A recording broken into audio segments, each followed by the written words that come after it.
America, pay attention. A new kind of warfare is unfolding, and Russia is paying a catastrophic price. For months, Western analysts have debated the tank's relevance in modern combat. Now Ukraine is delivering a brutal answer. 50 Russian tank battalions have been effectively erased from the battlefield, not by conventional armored assaults, but by an unseen, relentless enemy. This isn't just about damaged vehicles. It's about the systemic dismantling of Russia's armored might, piece by agonizing piece. This profound loss of tanks isn't merely a statistic. It represents a fundamental shift in battlefield dynamics, where massed armor, once the symbol of military power, has become a vulnerable target in the age of precision drone warfare. Every tank, every crew, every unit commander believed their steel fortresses were safe from above, but the skies over Ukraine have become a graveyard for Russian heavy armor. The strategic implications for NATO and future conflicts are immense, as Ukraine demonstrates how a technologically agile force can devastate a numerically superior, but less adaptable adversary. The world has heard of Ukraine's ghost units striking critical infrastructure, but now meet the shadow hunters, the specialized drone units that have redefined anti-armor operations. These aren't just off-the-shelf commercial drones. These are highly modified, AI-assisted FPV, first-person view, and reconnaissance drones, often equipped with advanced thermal optics and carrying precision-guided anti-tank munitions or custom-engineered explosively formed penetrators. Their mission: to seek out and eliminate Russian armor, especially tanks, with surgical precision. Operating silently, often at low altitudes, they exploit vulnerabilities on top of tanks, the thinner armor designed to protect against direct fire, not overhead assault. These drones represent a democratic shift in destructive power, empowering small teams of operators to inflict disproportionate damage on expensive, heavily armored assets. The psychological impact on Russian tank crews, constantly under the threat of unseen attack from above, is as devastating as the physical destruction. Let's be clear about the scale of this catastrophe for Russia. 50 tank battalions is not a minor setback. It represents the equivalent of entire armored divisions rendered combat ineffective. To put that in perspective, a single tank battalion typically comprises around 30 to 40 main battle tanks. We're talking about approximately 1,500 to 2,000 tanks, an absolutely staggering loss that far exceeds anything seen in modern conventional warfare in decades. This isn't just about tanks burning, it's about the erosion of Russia's ground offensive capability, forcing them to pull older, less capable vehicles out of storage, often with poorly trained crews. The visual evidence, captured relentlessly by the drones themselves, shows column after column of once proud Russian armor reduced to smoking wrecks, a testament to Ukraine's innovative tactical superiority. Each destroyed tank is a devastating blow to Russia's operational capacity, limiting their ability to mass forces for new offensives or even hold existing defensive lines. Ukraine's drone operators aren't just lucky, they're exploiting fundamental design flaws in Russian armor. Traditional tank design, including the T-72, T-80, and T-90 series, prioritizes frontal and side armor protection against direct anti-tank missiles and shells.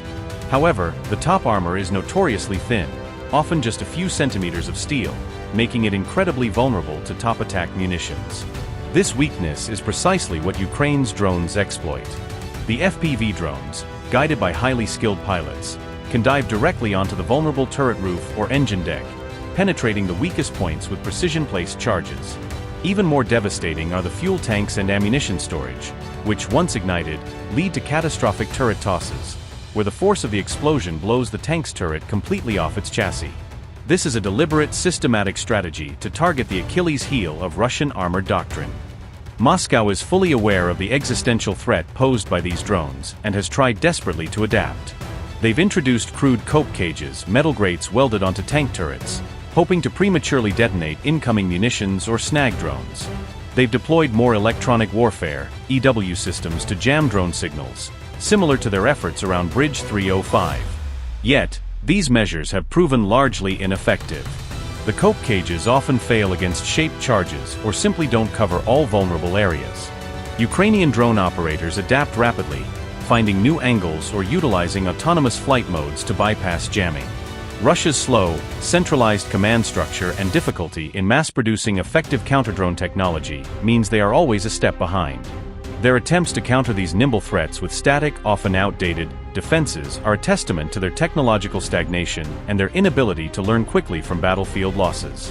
While the drones are the tools, the human element is paramount. Ukraine has invested heavily in training thousands of drone pilots, turning gamers and tech enthusiasts into lethal combatants.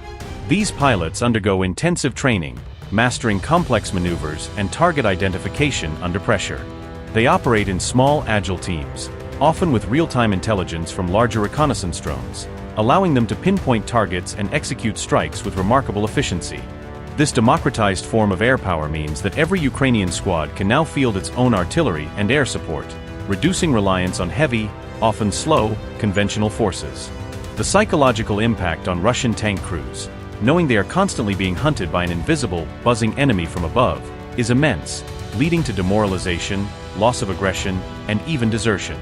It's a testament to human adaptability meeting technological opportunity. The loss of 50 tank battalions has profound strategic implications for Russia. Their ability to conduct large-scale mechanized offensives, the very cornerstone of Russian military doctrine, has been severely crippled. They can no longer mass tanks for breakthrough operations without incurring unacceptable losses. This forces them into a more defensive, attritional style of warfare, playing directly into Ukraine's strengths. Furthermore, the constant threat to armor means Russia must divert significant resources to protecting individual tanks, impacting mobility and operational speed. Their once vaunted armor divisions are now effectively relegated to supporting infantry or acting as static strongpoints, greatly diminishing their strategic utility. This systematic erosion of their armor might restrict their ability to project power, execute decisive maneuvers, and maintain the initiative on any front. Ukraine has masterfully leveraged an asymmetric advantage. They are using relatively inexpensive expendable drones, often costing a few $1,000s each, to destroy tanks that cost millions of dollars. This incredible cost-exchange ratio is fiscally devastating for Russia and militarily unsustainable. For every $1,000 drone, Ukraine might destroy a $5 million tank, providing an unparalleled return on investment. This strategy allows Ukraine to conserve its own limited heavy armor and manpower, while continually degrading Russia's combat capabilities. It's a textbook example of how innovation, adaptability, and strategic thinking can overcome a numerically superior but technologically inflexible foe. The drone's ability to operate in contested airspace, providing both reconnaissance and strike capabilities, is fundamentally rewriting the playbook for modern, low-cost warfare. This conflict is undeniably a preview of the future of warfare, and the implications for global militaries, including the US and NATO, are enormous. The dominance of cheap, intelligent drones capable of precision strikes against high-value targets is a game-changer. It demands a fundamental rethinking of armor doctrine, air defense systems, and infantry tactics. No longer can tanks operate with impunity. Every armored vehicle must now consider multi-directional threats, especially from above. Militaries must invest heavily in advanced counter-drone technology, distributed air defense, and new forms of armor protection. Ukraine is demonstrating that future conflicts may not be won by the largest army, but by the most agile, technologically innovative, and strategically adaptable force.